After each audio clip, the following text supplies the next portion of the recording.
Quase 2 semanas após reduzir o IPI de carros de passeio e caminhões, o governo decide levar um imposto para motocicletas, ar-condicionado e bebidas.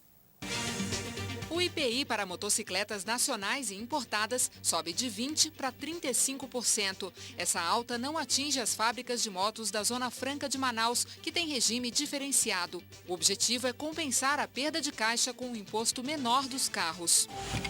A produção industrial brasileira caiu 2,9% em abril em relação ao mesmo mês do ano passado. É a 8ª baixa consecutiva do setor, segundo pesquisa mensal do IBGE. Os setores mais afetados foram o de alimentos e o farmacêutico. Polícia de Londrina, no Paraná, descobre dentro de uma casa R$ 1 milhão em notas falsas. A residência estava vazia e ninguém foi preso. O local era monitorado pela polícia, que investigava quadrilhas de assaltantes. Casal de estudantes universitários é preso no aeroporto Santa Genoveva, em Goiânia, com 1.000 comprimidos de êxtase. A droga estava escondida sob a saia e no sutiã da jovem, que cursa o 6º período de filosofia. Segundo a polícia, o êxtase seria vendido em festas rave no Mato Grosso. O ministro da Saúde, Alexandre Padilha, pede que os grupos considerados prioritários na vacinação contra a gripe procurem os postos de saúde até amanhã, quando termina a campanha nacional. A meta do governo é imunizar 24 milhões de pessoas com mais de 60 anos, crianças entre 6 meses e 2 anos, gestantes, trabalhadores de saúde e indígenas. Mais de 1 milhão de alunos perderam o bimestre letivo nas escolas públicas da Bahia. O motivo é a greve dos professores. O impasse está na justiça e o protesto ganhou as ruas de Salvador. As salas de aula das escolas públicas de todo o estado da Bahia estão vazias há 51 dias. 1.300.000 estudantes sem aula. Desde terça-feira, os professores das escolas particulares também aderiram ao movimento. Mais 900.000 alunos longe das classes. Ontem, pais e alunos acamparam em frente à sede do governo do estado. Hoje, a manifestação foi uma grande caminhada pelas ruas da cidade. Os professores ganharam o apoio de muitos estudantes. O professor é meu amigo, mexeu com ele, mexeu comigo. Os professores das escolas públicas pedem 22% de reajuste. O governo do estado concedeu o aumento apenas para quem ganhava menos de R$ 1.450, o piso nacional. Para os outros professores, a proposta é de 6,5%. Há uma angústia na categoria e nós entendemos que este impasse precisa ter um desfecho e esse desfecho tem que ser na base de um diálogo concreto. A Justiça concedeu uma liminar aos professores que determina o pagamento imediato dos meses de abril e maio. O governo quer o fim da greve para retomar a negociação e pagar os salários. Os professores têm nova assembleia marcada para terça-feira. Assim como na rede pública da Bahia, docentes de quase 50 universidades e institutos de ensino federais do país estão em greve desde o dia 17. Em Tocantins, estudantes bloquearam hoje a estrada TO-05 em apoio à greve. O Diretório Central dos Estudantes e os 16 mil alunos da UFT compreendem que um reajuste salarial e um plano de carreira para os docentes significa uma melhor educação, um melhor ensino superior. Eu converso por telefone agora com o professor da Faculdade de Educação da USP, Ocimar Alavarce. Boa noite, professor. Boa noite. Eu gostaria de saber do senhor qual o prejuízo, qual o dano para esses alunos que estão há tantos dias longe da escola, mesmo que amanhã as aulas voltem. Qual é a repercussão que isso traz na vida estudantil deles? Bom, a médio e longo prazo, espera-se que haja ganhos, né? Que os professores em melhores condições de trabalho possam dispor, portanto, de melhores condições para ensinar, e isso represente um ganho para os alunos. No curto prazo, evidentemente, que a ausência das aulas compromete o processo pedagógico desses alunos e, evidentemente, que isso tem impactos negativos na aprendizagem. Portanto, veja que é uma equação, né, onde nós temos ganhos e perdas. Evidentemente que os trabalhadores da educação, sem querer dar conselho a eles, né, nem julgar exatamente o movimento que eles estão desencadeando no Brasil, em vários estados e redes municipais, reivindicam algo que o próprio Supremo já havia estabelecido, mas que muitas vezes não cumpre. E se veem compelidos a adotar essa forma de mobilização que é a greve.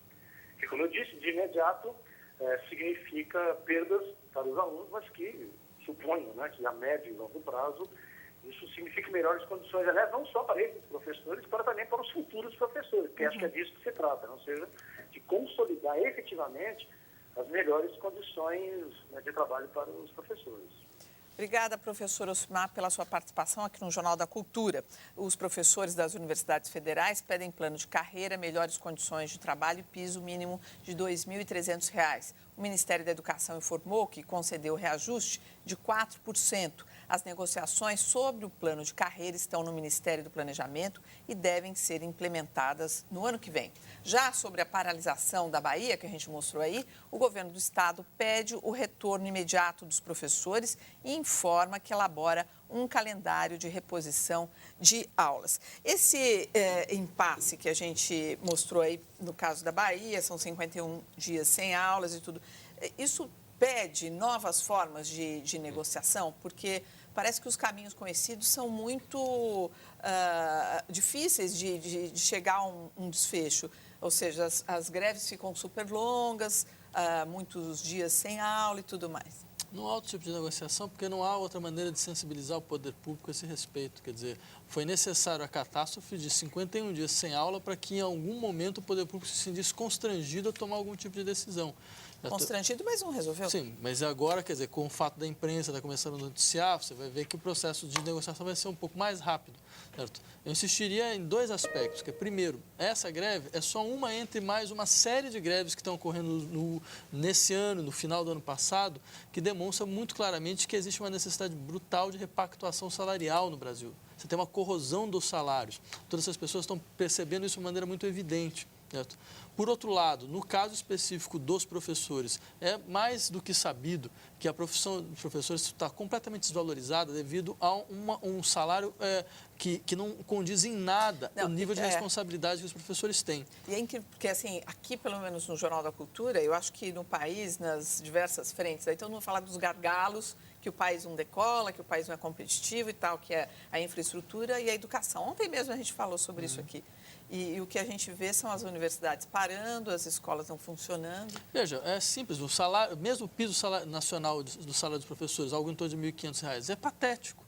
É simplesmente patético. Você imaginar que alguém vai ter, por exemplo, que a gente vai conseguir fazer com que os nossos melhores alunos da universidade queiram continuar a carreira do magistério, certo? Não só na universidade, mas também no ensino médio, no ensino fundamental, sendo obrigado a sustentar, a suportar um salário desse, é simplesmente absolutamente real. Então, o que acontece? Você nunca vai ter condição de melhoria da educação nacional enquanto você não tiver os melhores professores possíveis. Eduardo. Eu acho que o problema, inclusive, é um pouco mais geral. Porque o que a gente observa é uma absoluta falta de racionalidade na distribuição de salário do servidor público. Quer dizer, na área, por exemplo, que eu pertenço, a área jurídica, as remunerações são muito melhores, talvez porque haja menos quadros. A dos professores e dos médicos é ridícula, é ridícula. Agora, por exemplo, no estado de São Paulo, acho que os professores devem ser mais de metade do funcionalismo, talvez a maior categoria, provavelmente depois vem segurança. Então, para o governo mexer com isso, é um transtorno no orçamento. E é muito difícil você diminuir, tirar de um lado, mas é uma questão que tem que ser enfrentada de qualquer maneira. Um plano de carreira para professor é fundamental, senão que estímulo eles vão ter até para estudar e para aprender. E para você criar novas gerações de bons professores também, claro. Quem vai querer ser professor? Não, Com essa perspectiva. Veja, todos os estudos educacionais são unânimes em dizer que a base da melhoria da educação está sentada no professor. Todo o resto, computador que você compra, que faz aqui... a chave de tudo é o professor. Nada modifica. Se você tem bons professores, você consegue melhorar de maneira extremamente expressiva a qualidade do nível de ensino. É verdade. O senador Demóstenes Torres não quis falar na CPI do Cachoeira, mas o silêncio dele provocou um tumulto, uma gritaria tão grande na CPI, que nós aqui do Jornal da Cultura também ficamos sem palavras. Com a palavra, o eminente senador Demóstenes Torres. Comunico a Vossa Excelência que utilizarei da faculdade prevista na Constituição Federal de permanecer em silêncio. Senador Demóstenes Torres, o senhor passou 5 horas no Conselho de Ética e não conseguiu se explicar para o país. O senhor apelou para Deus, o senhor disse que era carola. O senhor não vai para o céu, porque o céu não é lugar de mentiroso. porque o céu não é lugar de gente hipócrita. Eu vou lhe começar... Eu estou com a palavra, presidente. Eu estou com a palavra, presidente. Vou lhe chamar agora de ex-futuro senador. Porque esse seu silêncio, você vai ter 80 votos a favor da sua cassação. Ele já exerceu o direito constitucional ao silêncio. Não cabe a qualquer parlamentar expor o outro, mesmo em se tratando de CPI, mesmo em se tratando de um cidadão que está sendo acusado. Você ser metido também a paladino da ética. Por favor, urbanidade que Vossa Excelência não teve para comigo. Deselegante, interrompe a minha fala para fazer uma questão de ordem sem começo, meio e fim. Vossa Excelência conclua, Silvio Costa. A ético, mas Vossa Excelência precisa respeitar os companheiros. Você é um hipócrita. Você trabalhou contra o país. Você é um demagogo. Tá bom, Silvio Costa. Tá bom. Você está calado, senador. Com medo dos processos. Ok. Senador Demóstenes, o senhor está liberado. É processado pelo CONAR por propaganda enganosa. O senhor está liberado. A gente está rindo aqui que na hora que ele estava falando, ele pegou do outro ali que estava do lado dele, coitado, que não tinha nada a ver com a história, que fez assim para trás. Vocês, vendo esse circo aí, vocês acreditam na sinceridade dessas falas? Ou seja, que esse senador que estava aí tão exaltado, realmente, será que ele não está a serviço de alguém ou de alguma outra coisa, algum grupo? Porque a gente já viu de tudo, não é? Nessas casas. Vamos lá. Nossa, eles estão cordiais. Não, acho que nós estamos numa situação muito triste no que diz respeito aos processos de investigação no Poder Legislativo. Quer dizer, todas essas pessoas, elas sabem o quê? Se elas gritarem, elas vão aparecer no Jornal da Cultura das 8 horas. Então, eles vão querer, das 9 horas. Então, eles vão querer aparecer de uma maneira ou de outra. Quer dizer, você tem um processo de espetacularização da política que passa por essa maneira de que esses fóruns, que seriam os fóruns de moralização, se transformam exatamente num grande espetáculo midiático, né? Isso já vem de longe, desde o fato de que, há anos e anos, o processo político brasileiro ele para quando as CPIs aparecem. É o único momento onde, de fato, a política começa a ser discutida, quando tem uma CPI. Então, o que acontece? Todas essas pessoas, elas acabam se pautando por um exercício de espetacularização. De alguma maneira, isso favorece o Demóstenes, Eduardo? O que você pensa sobre isso? Acho que não atinge diretamente o Demóstenes. Na verdade, vira um circo, né? A torcida do Corinthians é mais elegante do que o que está acontecendo no Congresso. Agora, na CPI, o que a gente pergunta é o seguinte: para quê, no fundo, essa CPI? Porque para que serve?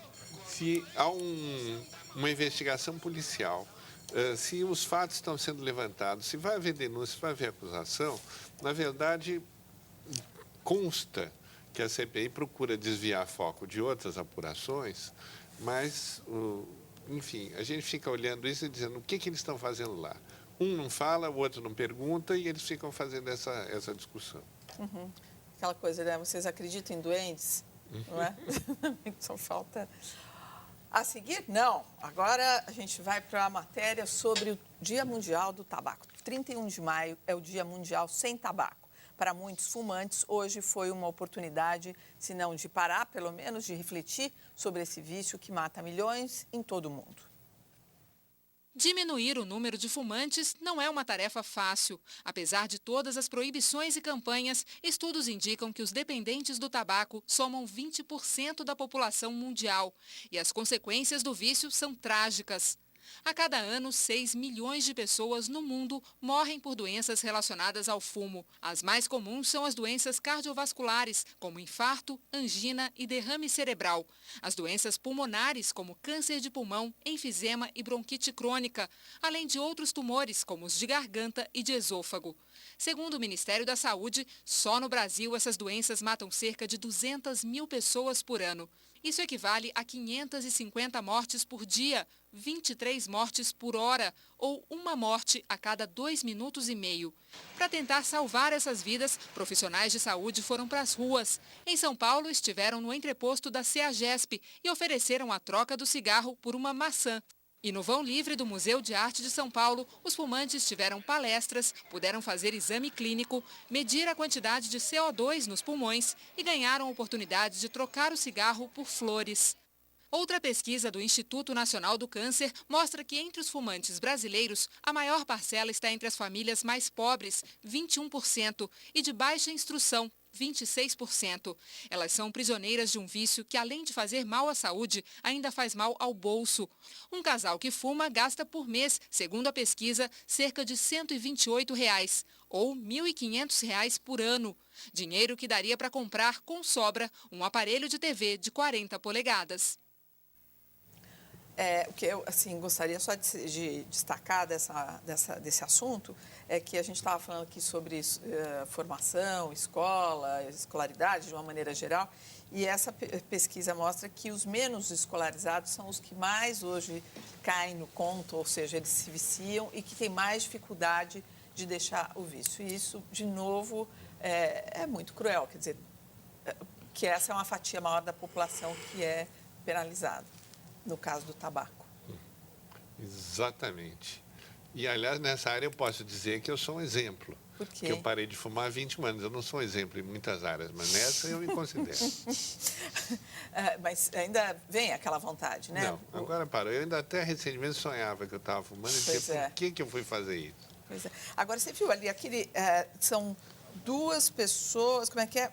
A cada 2 minutos e meio morre uma pessoa. Quer dizer, é menos tempo que você está fumando ali, já morreu uma pessoa, não é? Segundo a pesquisa. E tem quem defenda que a arrecadação de impostos nessa área é muito significativa, mas vale lembrar também que o custo social para tratar depois, segundo as contas e cálculos de quem trabalhou em pesquisas no assunto, o custo disso é muito maior depois. Quer dizer, você arrecada impostos com a indústria do tabaco, mas depois o estrago que ela causa, o custo social em tratamento e tudo mais, é muito maior. Bom, feito isso, vamos adiante. A seguir, Mostra Cultural lembra os 75 anos de nascimento de Vladimir Herzog. E mais, crise na Europa derruba o Brasil no ranking de competitividade.